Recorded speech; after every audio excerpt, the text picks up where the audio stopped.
Welcome to AHRC TV's weekly roundup. Indonesia is the subject of this week's special program. AHRC TV brings you the following reports.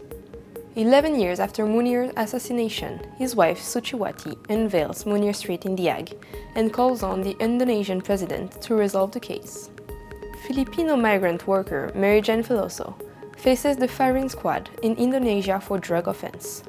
We speak with Lestari of Asian Migrants Coordinating Body and Dolores Balladares of United Filipinos, who are lobbying hard to save her life. Human rights defender Chris Biantoro talks about fatal flaws in Indonesia's criminal justice institution. Welcome to AHRC TV's weekly roundup. I am Celine Brocheda.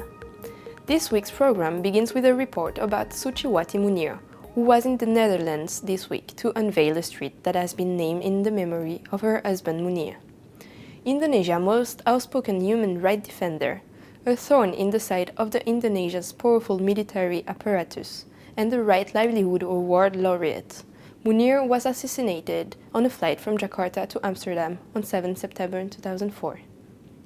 Suciwati unveiled Munir Street in The Hague on Tuesday, April 14, flanked by Edward Nazarski, director of Amnesty International, and the mayor of The Hague, Josias von Artsen.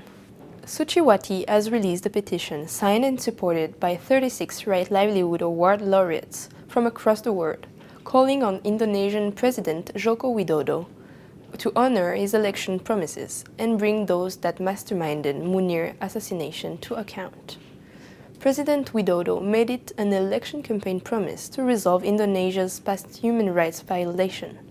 However, those involved in the conspiracy to kill Munir still roam free under President Widodo's watch.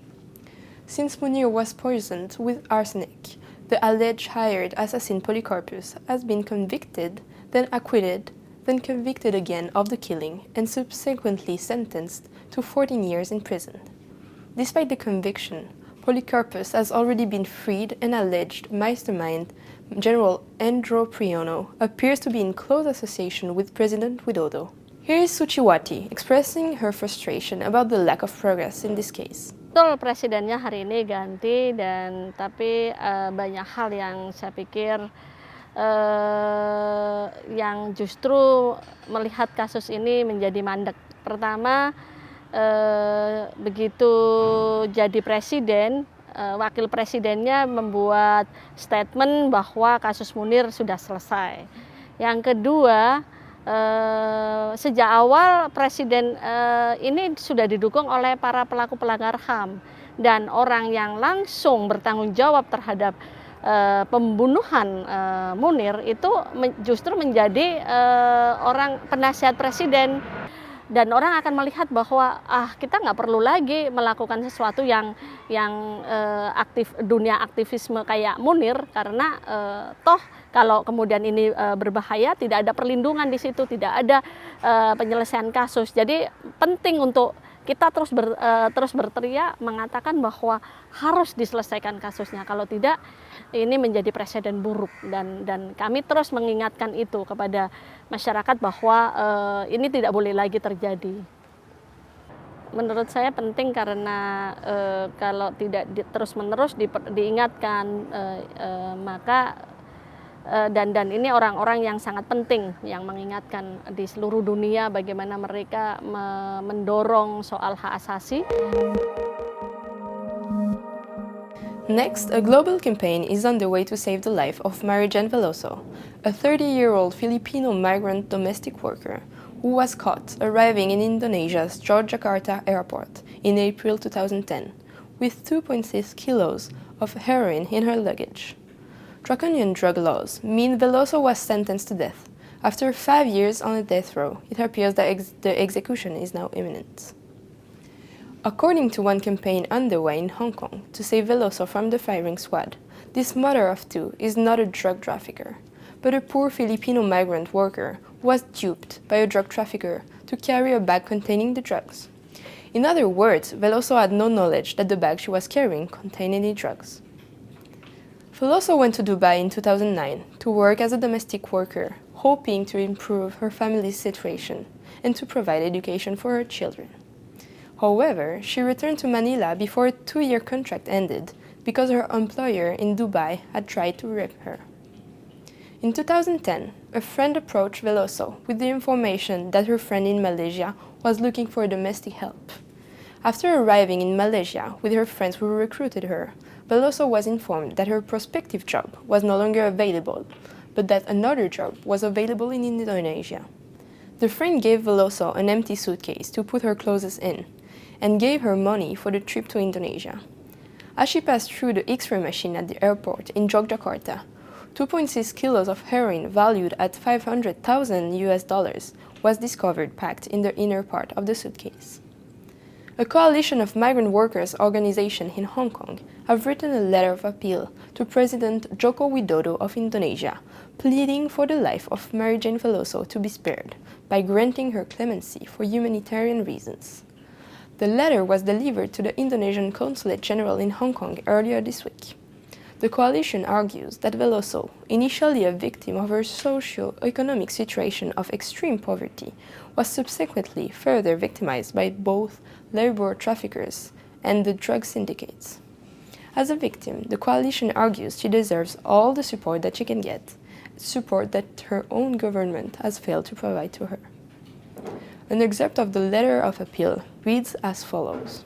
We take this occasion to appeal to your sense of human compassion for one so downtrodden and socially underprivileged as Veloso, who is being punished for being an unknowing accessory in a drug-related crime. While we recognize your government priority in combating drug traffickers, we have also heard about your government's platform that is based on social justice for those who have less in life. And it gives us great optimism that your magnanimity towards the poor will yet be ascendant in responding to our appeal. For more on this story, AHRC TV spoke with Lestari, spokesperson of Asian Migrants Coordinating Body, and Dolores Balladares, chairperson of United Filipinos in Hong Kong, who are both at the forefront of the campaign to save Veloso's life.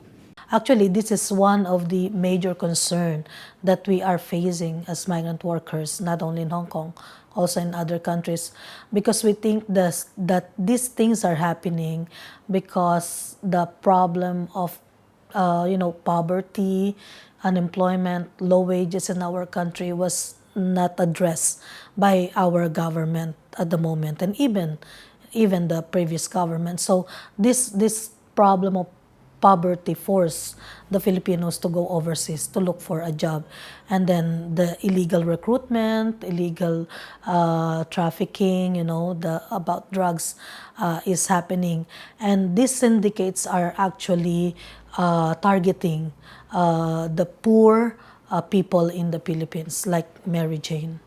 But we do not know much detail about her until 2 weeks ago. Our partner in the Philippines, Migrants International, actually came to us and say, we are in touch with the family of Mary Jane, and they asked us for help with regard to her daughter execution. And then from there we study her case, we go detail into her life story, we try to gather the facts about her, also the court proceeding in Indonesia, and we found a lot of unfortunate circumstances that made her trapped into that condition.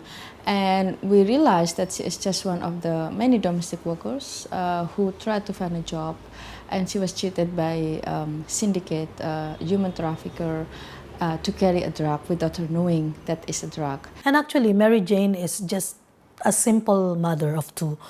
She tried to work harder first in the Middle East to support her family, but unfortunately, she was almost raped by her employer, and she was forced to leave Dubai. And after that, her friend, whom she known for a long time, told her that there was a work in Malaysia, and she believed her, and she go with her in Malaysia. and then unfortunately there was no job in Malaysia, and then she was promised again that there's a job in Indonesia. So knowing this person and believing that she could have work in Indonesia to support her family, then she go there without knowing that she was framed up by putting drugs in her luggage. So basically what she's looking for is to have a job, to have a living, and then she can send back money to her family. So in that sense, like any normal migrant workers, no, looking for a job. It was unfair trial. Why? Because first Mary Jane was brought to court without proper interpreter. The only interpreter available given to her was from a student who is still studying language. And Mary Jane was not someone who is well speaking in English either. She doesn't understand Indonesian language. She doesn't understand the court proceeding in Indonesia. I don't think so she understands the court proceeding in the Philippines even. So for her to go to that far to understand what is going on into her case is really a big issue. And second issue also the fact that she did not have a lawyer in the beginning. She was not having any legal representation. I think it was only by middle of the case when the Philippine government, appoint a lawyer for her, but it was already in the middle of things. We were thankful for the Indonesian consulate. The acting consul general is very much concerned about the issue of Mary Jane, because they said it's also their concern with their nationals, and then they are saying that they will give the appeal letter to the President of Indonesia. The consular was telling us, they actually explained to us how the syndicate works. In the past, it used to be an African people, like men usually, are being used to be the courier of all these drug dealers. And when a lot of government alarm with the presence of African men carrying drugs, then they become very conscious of African, they become stricter to African people, right? Now, the drug syndicate knew they must use different route. In the past, according to the consulate, they used to use Bangkok, Thailand, as a port of centralizing and sending people off to different countries like Myanmar, Indonesia, China. But when several governments already decided to execute people who carry the drug, now they change the pattern. The syndicate also know they need to change the pattern. They use Asian people. A lot of them are women, many of them are migrants. In fact, from the cases in China, Macau, and Hong Kong, 5 of them are domestic workers. As a migrant worker, we are appealing to all the Filipinos overseas and also other nationals to support us with our campaign to save the life of Mary Jane Veloso. Finally, AHRC TV turns to human rights defender Chris Biantoro for his views on some of the most serious issues facing Indonesia's criminal justice institutions. Here is Chris. The Indonesian rule of law since Suharto stepped down generally is much better. Yeah? We ratify several important international human rights instruments, for instance, like Covenant on Civil and Political Rights, Covenant on Economic, Social, and Culture, and also Convention Anti-Torture. So in general, our legal system is much better, but in practice, we still have a lot of problems. And this year, we also documented torture, which occurred in the police custody, in the military offices, and also in the prisons. Well, compared to the last year, the number of torture in this year, I mean from June 2014 until March 2015, the number is increased. We documented 108 cases of torture. Compared to the last year, it's only 95 cases of torture. So what happened with the legal enforcement in Indonesia, why torture significantly increased. We already ratify convention anti-torture. We have National Police Commission, etc. We have National Commission on Human Rights, but they cannot do anything. Whenever we file a complaint to the National Commission on Human Rights, they didn't recognize that individual torture as a crime. It's very, very weird. When the perpetrators come from the military, for instance, the case which occurred in Puncak Jaya, Papua, we submit complaint to the National Commission on Human Rights. They recommend us to go to the military office to submit complaint to the military police. Then how come the perpetrators from the military, but we have to file a complaint to the military? Then the case is there. The prosecution never happened, and it's only being processed through internal mechanism. We call it violation of code of conduct of the military. And then we never heard that the perpetrators have been convicted by the military judges. The current government declared that law and human rights is one of the priority.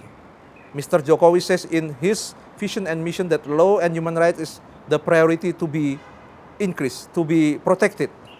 And the government said that we will present in whatever situation to protect Indonesian citizens. But more than 100 days of Pak Jokowi presidency, we didn't see any progress. The human rights violations still occurred in many places. The number of torture increased. Impunity is still there. This is general situation in Indonesia until present. That is all for this weekly roundup. For more on these and other issues, please visit www.humanrights.asia. Thank you for watching and see you next week.